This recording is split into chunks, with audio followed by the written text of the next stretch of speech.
Tips from an Employment Tribunal Judge, Part 3. This is a fantastic one for people with disabilities who are going through the tribunal process, and it's about two different types of discrimination that could apply to you and how one could be easier than the other to actually prove. So remember that there are 6 types of discrimination. You can check out my playlist if you want to see more about those.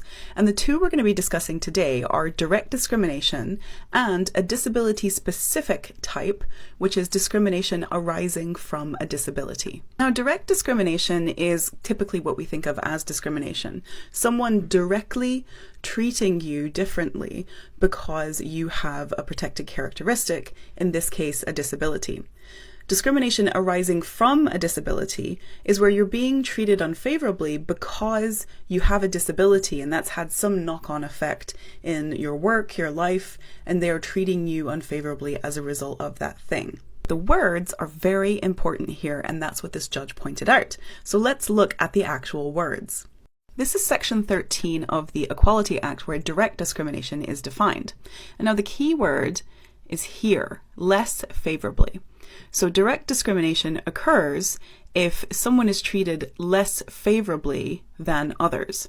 So when you're proving direct discrimination, you have to show a contrast between the treatment between you and someone else.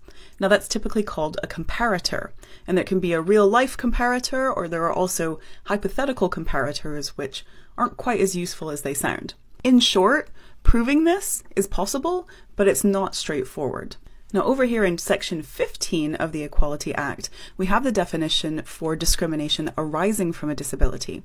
And here is the key word here, unfavorably. So A treats B unfavorably because of something arising from their disability. Now this is less to prove because you don't have to use a comparator. You don't have to say, well, they treated me this way and they treated them that way, and therefore I win my case. It's, well, this was unfavorable. And so the judge will then be able to say, well, do I think that was unfavorable? And then they can evaluate on that basis. It's a lower bar to clear. So if you are disabled and you are taking your employer to tribunal for discrimination as a result of that disability, make sure that you look at all 6 types of discrimination and see which ones apply to your situation and what you think you can prove.